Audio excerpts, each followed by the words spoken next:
What if I told you the loudest statement about Caitlin Clark's future with Team USA didn't come from a box score? It didn't come from a highlight clip. It came from what people were saying when the cameras weren't rolling. What's good, Her Hoops family? This is where the real conversations live. And today, we've got something serious to talk about. Because a reporter who was inside USA basketball camp just dropped behind-the-scenes details that completely flipped the narrative. Not speculation, not fan hype, first-hand observations. And the way she described it, let's just say this doesn't sound like a player trying to make the team. What's going on, my Fly family? It's your boy Izzy. Welcome if you're new. So we have this reporter that goes by the name of Sabrina that dropped the behind-the-scenes information about Caitlin Clark at this USA basketball training camp.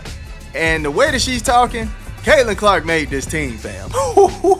She made this team the way that she's talking. We are about to get all the way into it, but before we do that, y'all make sure y'all hit the like and hype for your boy if you like the content. Don't forget to subscribe to the channel. We're trying to hit 36.1, so if you can help me out with that, I highly appreciate it. This sounds like a player who already belongs there. While the internet is busy arguing hypotheticals, politics, favoritism, does she fit? Will they let her in? The people in the gym were watching something very different unfold. Caitlin Clark, fresh off injury, months away from real 5-on-5 action, stepping back into elite competition and looking like she never left. And here's where it gets interesting. This wasn't a soft run. This wasn't a PR camp. This was USA basketball physicality. All right, so shout out to the Athletic Women's Basketball Show. This is where I'm getting this information from. Sabrina, the lady in the middle, was at the camp and she was giving us all the details about Caitlin and Kelsey, what was going down with Caitlin and the bigs, without playing with Aaliyah Boston at times. It's some pretty good stuff. So let's go ahead and get into it right now. Then in their very near future. And we wrote about that on the site, just like how people have been perceiving the negotiations and what still affects them and what they're thinking about with regards to the new collective bargaining agreement. But the kind of contact that exposes who's ready and who's not. And according to those in attendance, Caitlin wasn't just surviving it, she was commanding it, making reads before defenders reacted, delivering passes teammates weren't even prepared to catch, barking at refs, competing, smiling, talking trash, having fun. That matters. Because last season, all we heard was noise, drama, narratives, injuries, day-to-day updates that never went anywhere. And just fun to like see the players in a live game situation again, because you think about like Caitlin hasn't played since July 15th, you know? Yes. There are 4 sparks of this camp. Their season ended on September 11th, right? So it's been a long time since any of them have really played competitive basketball. You know, you saw some situations where like Caitlin's stuck guarding Kelsey and Kelsey's, you know, knocking her off the ball and Caitlin gets called for a foul and she starts yelling at the refs like she's grabbing me, and all of the coaches from WNBA teams who were sitting there watching are just cracking up.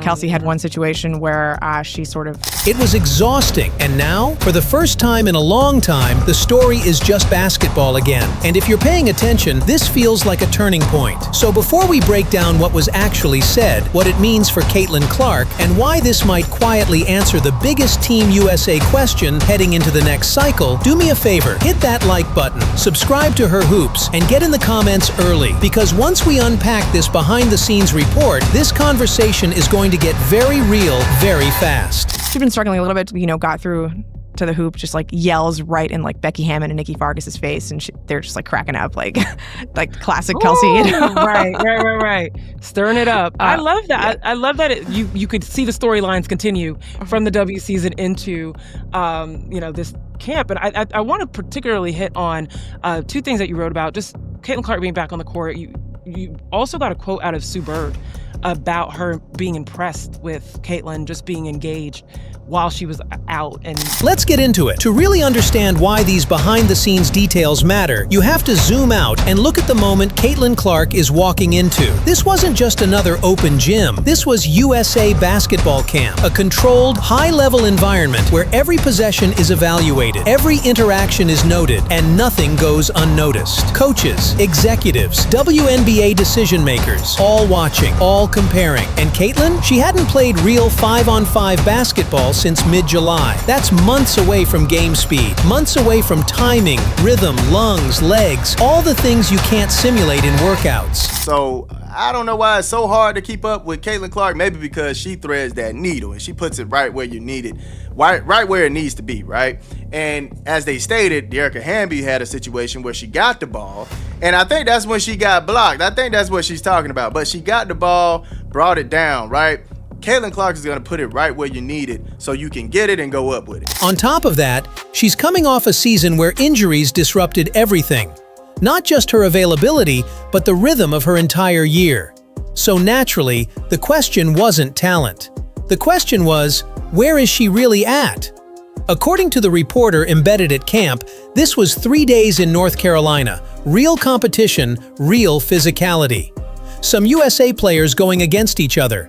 Others matched up against a scout team instructed to play at a FIBA level of contact, which, if you know anything about international play, is more physical than the WNBA, not less.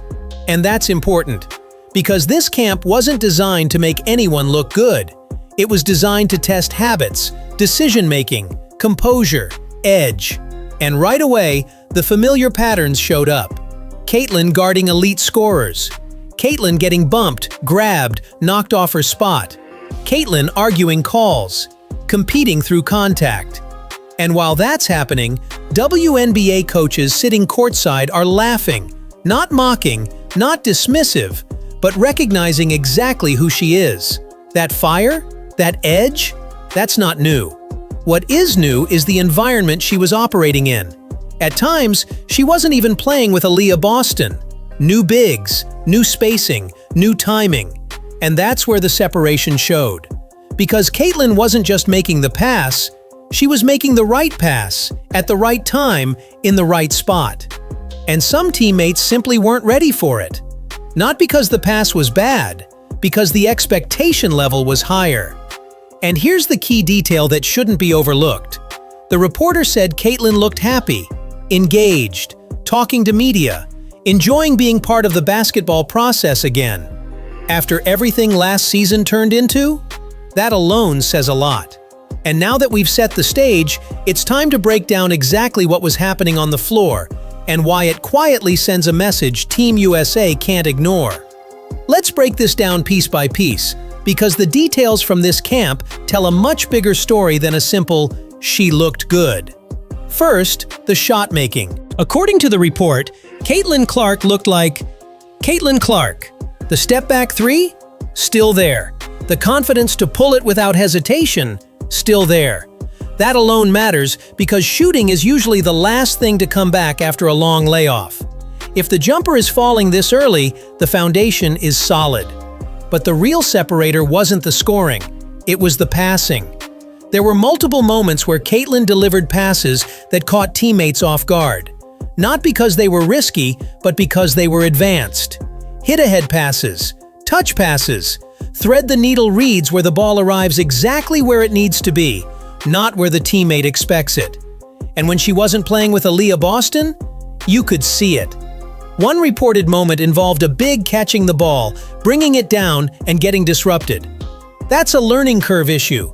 Caitlin is putting the ball where a player can go straight up, no reset, no hesitation. If you're not used to that pace, you look unprepared. That's not a flaw in her game. That's a sign of how high level her processing is. Now layer in the physicality. These scout players were instructed to play at a FIBA level, meaning more bumps, more grabs, more freedom of contact. Caitlin didn't shy away from it. She competed through it. She talked to refs. She adjusted. That's huge considering this was her first real 5-on-5 action since injury. And here's the part that tells you everything. She didn't look overwhelmed. She didn't look tentative. She didn't look like someone easing their way back in. She looked like someone reasserting herself. Add in the moments of trash talk, emotion, and visible joy, celebrating finishes, chirping after plays, and you see a player who isn't just healthy enough to play. She's mentally locked in. That combination, shot confidence, elite passing, comfort in physical play, and emotional engagement, is exactly what Team USA prioritizes at this stage. And that brings us to the next layer. Because once you start comparing Caitlin to who she's directly competing with, the tension gets very real. Here's where the conversation shifts from nice camp performance to something far more uncomfortable for people who've doubted her place. Because Caitlin Clark isn't just being evaluated in a vacuum. She's being evaluated against veterans, against established names, against players who already have reputations, Olympic resumes, and institutional trust. And at this camp, those comparisons were unavoidable. Take the positional battle. You had Caitlin matched up with elite guards who pride themselves on physicality, confidence, and edge. Bumping her off spots, talking, competing. And Caitlin? She didn't fold. She argued calls. She fought through contact. She gave it right back. That's important, because one of the quiet criticisms thrown at her has been, how will her game translate when the whistle tightens? Well, this camp didn't tighten it. It loosened it, and she still produced. Now let's talk about the contradiction nobody wants to address out loud. For years, Team USA has said they prioritize basketball IQ, quick decision-making, unselfish play, ability to elevate others. Those are Caitlin Clark's strengths. Yet the narrative keeps circling back to things outside of basketball: marketability, politics, vibes, fit. Meanwhile, inside the gym, she's making reads teammates aren't even ready for, adjusting to new lineups on the fly, and setting a tempo that exposes who's thinking one step behind. That's tension. Because if you're a decision maker watching this camp, you're seeing two truths at once. 1. Caitlin still needs reps. She's still ramping up physically. That's fair. 2. Her impact is already undeniable. And here's the part that matters most. The reporter didn't describe her as surviving, didn't describe her as holding her own, didn't describe her as a project. She described her as looking like herself. That's a dangerous thing for doubters, because if Caitlin Clark is already this effective while still shaking off rust, still building conditioning, still adjusting to new teammates, what does this look like when she's fully ready? That's when the conversation stops being about whether she can make Team USA and starts being about whether Team USA can afford not to include her. And that brings us to the deeper layer of this story: the skills, the mentality, and the way she changes the floor even when the stats don't scream. If you really want to understand why this camp mattered for Caitlin Clark, you have to look beyond highlights and into how she plays the game. Caitlin doesn't just pass the ball, she delivers solutions. There's a massive difference. Most guards pass to where a teammate is. Caitlin passes to where a teammate needs to be. That means the ball arrives early, on time, and in a position that demands immediate action. Catch high, finish quick, shoot without hesitation. And when teammates aren't used to that, it looks like confusion, turnovers, missed opportunities. But the reality is, that's the cost of playing with a high-level processor.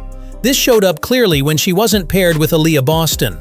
With unfamiliar bigs, some passes were brought down, hesitated on, or mishandled. Not because they were bad reads, but because the standard was different. That's elite point guard play. Now combine that with physical resilience. This was her first real 5-on-5 action since injury. Her legs aren't fully under her yet. Her lungs are still catching up. And instead of avoiding contact, she leaned into it, took bumps, fought through grabs, talked to refs, adjusted angles. That tells you she trusts her body again. But maybe the most underrated detail from the report wasn't technical at all. It was emotional. The reporter mentioned Caitlin was happy, engaged, talking with media members, appreciative of being back in the rhythm of basketball. That might sound small, but after the chaos of last season, injuries, uncertainty, constant speculation, that matters. Confidence isn't just physical, it's mental. And mentally, Caitlin looked free to compete, free to talk, free to enjoy the game again. That's when she's at her most dangerous. Because when Caitlin Clark is playing loose, processing fast, and embracing contact, she becomes more than a scorer. She becomes a floor general who dictates pace, exposes defensive mistakes, and raises the intelligence level of everyone around her. And when you zoom out from just one camp, this isn't just about Caitlin. This is about what her presence signals for the direction of Team USA and the league as a whole. What happened at this USA basketball camp isn't just a Caitlin Clark story. It's a directional moment for the WNBA and Team USA. Because Caitlin represents a shift. She's not just a scorer. She's not just a rookie phenomenon. She's a player whose game forces everyone else to speed up mentally. And that kind of player challenges systems that rely on hierarchy, tenure, and comfort. Team USA has always preached evolution, adjusting to international play, prioritizing IQ. Yet every cycle, the same debate returns. Do we reward what's familiar or what pushes us forward? Caitlin Clark pushes forward. Her style translates to FIBA play. Quick decisions, deep shooting range, vision under pressure, willingness to take contact. And importantly, she doesn't need the ball to dominate possessions. She bends defenses the moment she crosses half court. That has ripple effects. For the WNBA, it reinforces what fans have been saying all along. When elite skill is paired with confidence and visibility, the game grows. Not because of hype, but because the product improves. And culturally, this matters. Last season was clouded by noise, injury updates, narratives, arguments about respect and recognition. It distracted from basketball. What this camp showed is what happens when the focus returns to the floor. No agendas, no sound bites, just competition. And Caitlin thrived in that environment. That sends a message to young players watching, to fans who want purity in the game, and to decision-makers who are being forced to confront an uncomfortable truth. You can't ignore production just because it disrupts tradition. If Caitlin Clark is already impacting a high-level camp while still ramping up, the next step becomes inevitable. Not controversial, not political, basketball-driven. And that sets the stage for the final question. What comes next? What it means for her future? And why this moment feels like the calm before something very big. And when you take everything we've heard, everything we've seen, and everything that wasn't said out loud, one thing becomes very clear. This wasn't a courtesy invite. This wasn't a "let's see where she's at" situation. This felt like confirmation. Caitlin Clark walked into USA basketball camp coming off injuries, months away from game speed, and immediately looked like someone who belongs in the room. Not just talent-wise, but mentally, emotionally, competitively. She didn't shrink. She didn't tiptoe. She didn't wait for permission. She competed. She argued calls. She delivered passes teammates weren't ready for. She embraced contact at a FIBA level. And most importantly, she enjoyed it. After everything last season turned into, that might be the biggest win of all. Because basketball is better when Caitlin Clark is free. Free to play, free to lead, free to be expressive. And when she's in that space, the ceiling rises. For her teammates, and for the entire game. Let's be real for a second. If this is Caitlin Clark while she's still ramping up, still getting her legs back, still building conditioning, what does this look like when she's fully healthy? That's the question Team USA now has to answer. And if decisions are truly being made on basketball, on IQ, impact, and translation to international play, then the writing is already on the wall. This isn't about hype anymore, this is about fit, and Caitlin fits. So now I want to hear from you, Her Hoops family. Do you think Caitlin Clark has done enough to lock in her place with Team USA? Or do you believe other factors will still play a role in the final decision? Drop your thoughts in the comments. Let's actually talk about it. If you enjoyed this breakdown, hit that like button, subscribe to Her Hoops, and make sure you're locked in, because as this Team USA picture gets clearer, we'll be right here breaking it down the real way. No noise, no agendas, just basketball. I appreciate y'all. Stay smooth.